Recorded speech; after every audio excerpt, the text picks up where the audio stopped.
So where is it? What is so strange about being honest and saying, I want Barack Obama to fail, if his mission is to restructure and reform this country so that capitalism and individual liberty are not its foundation? Controversial talk radio host Rush Limbaugh said it, along with other falsehoods on former President Barack Obama. Rush Limbaugh, one of your big critics, Rush Limbaugh said he hopes this administration fails.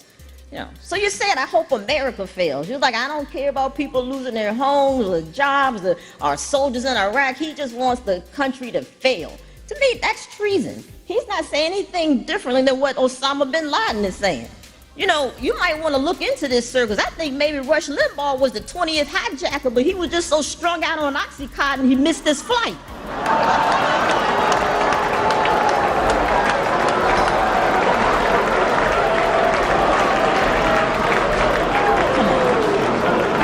Too much? Okay. Comedian Wanda Sykes had no problem shoving it right back in Limbaugh's face. The president made a decision that he wasn't going to criticize his successor. That's his call. It's a precedent that was set by his father. I'm not bound by those strictures. And some people don't like that, but I feel very strongly about what's going on over there now, just as I did when we made the decision to go into Iraq in 2003. I believed in it then. I look back on it now, it was absolutely the right thing to do. The war criminal himself, Dick Cheney, one terrifying individual who was widely condemned for the atrocities committed in the Middle East in the form of millions losing their lives. Dick Cheney, oh my God, he's a scary man. It scares me to death. I tell my kids, I say, look, if two cars pull up and one has a stranger and the other car has Dick Cheney, you get in the car with the stranger.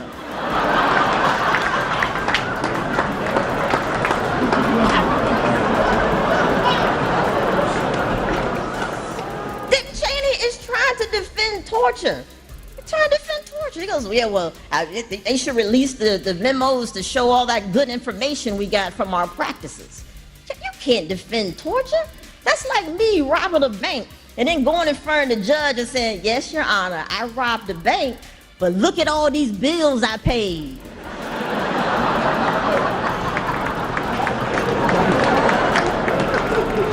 Fair point, especially on the car analysis. Cheney, although he may be anti-Trump, is still one of the worst vice presidents of all time and should be shamed everywhere he goes for his actions. Looking back on our founding fathers and seeing the sincerity there, the genuine love that they had of country, I don't think in recent days we can find too many of those politicians. That's why we got to stop looking and stop taking from the barrel and start picking from the tree. Who's your favorite founder?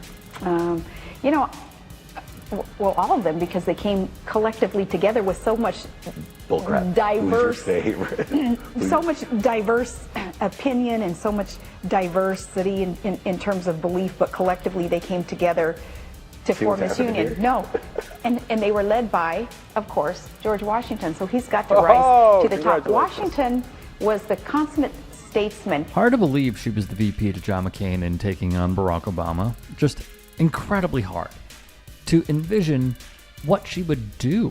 Possibly one of the most embarrassing politicians in our lifetime. In addition, I know Governor Palin, she's not here tonight. She pulled out at the last minute. Somebody should tell her, that's not how you really practice abstinence.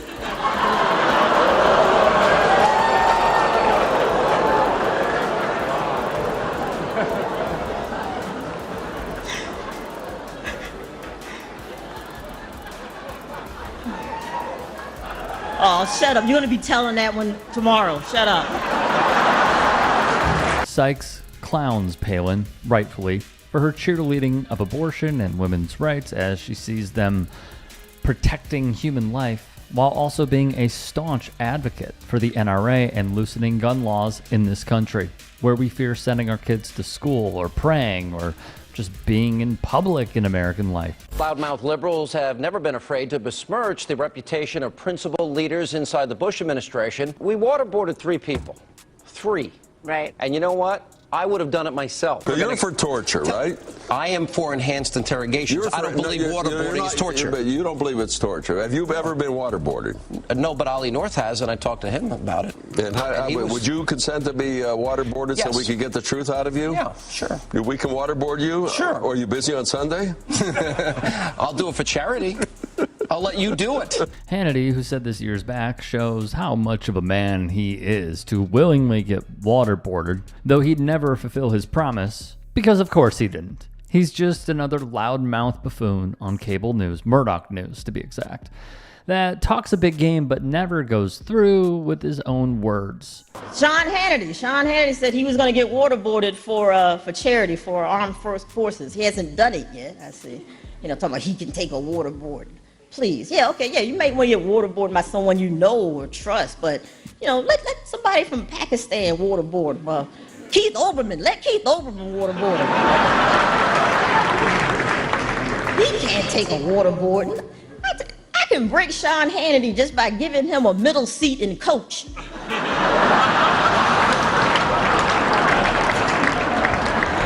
I need leg room. And this is the reaction he should be met with for all this crying about how the left are crybabies and snowflakes and soft. My man said he would be tortured yet backed out completely. What a goof. Yeah, with an A on the end. Isn't that the point? Because it's not racist.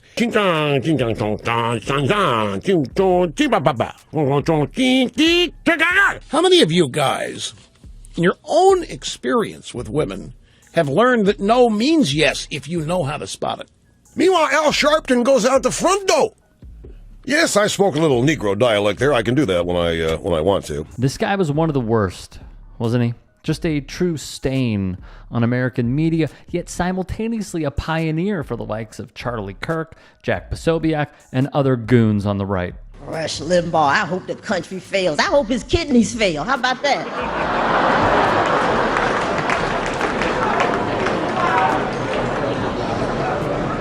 He needs a good waterboarding. That's what he needs.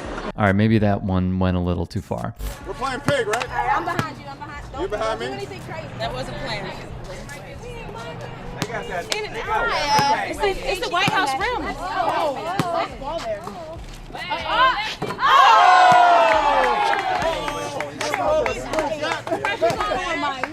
I have to like lose the ball?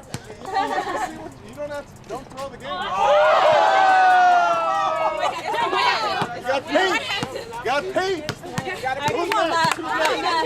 Sykes also clowns Obama on his basketball playing days and how the competition may not be pure and fair in her mind. I must say, Mr. President, I thought that, that when you got into office that you would put a swift end to your basketball pickup plan, pickup basketball plan, I mean, come on. First black president playing basketball, that's one step forward, two steps back. And really, are you any good? I bet you think your game is really nice right now, don't you? Yeah, you really think you got good moves, huh? I mean, come on, nobody's gonna give the president a hard foul with the Secret Service standing there. He's probably bragging and everything. You should have seen me today, baby. I was balling,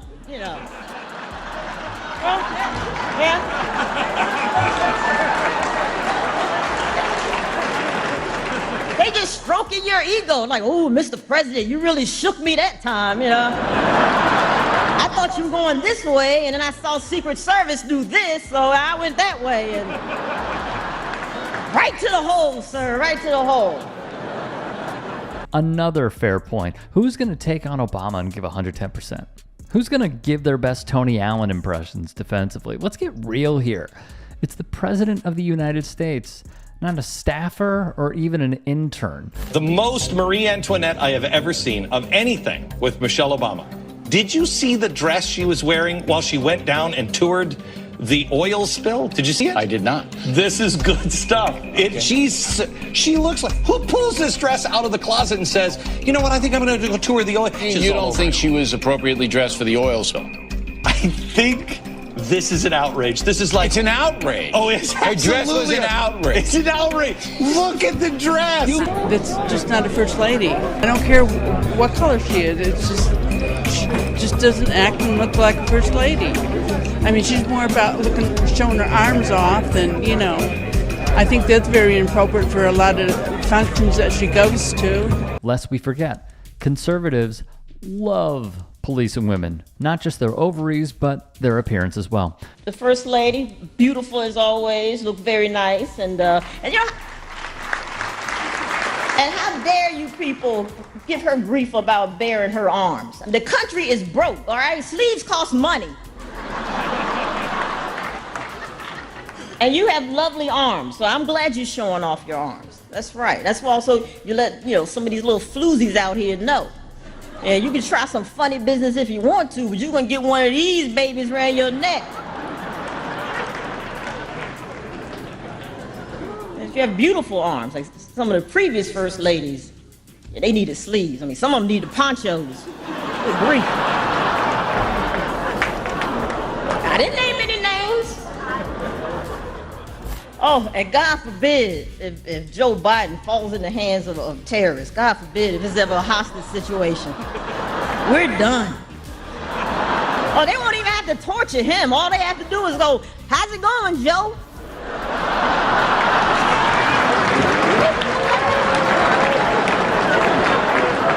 He come back with stacks of information. What did you do? Did you waterboard him? No, I just said nice weather, and he's still talking.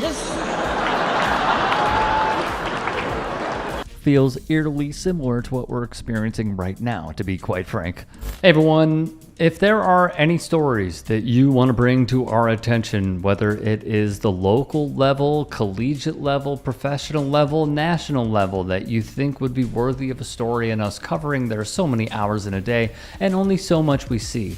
Submit them to me. Get at me on Twitter, on Instagram, and TikTok. Send me a DM, send me a tweet, what have you. We appreciate it. Hope you have a great day.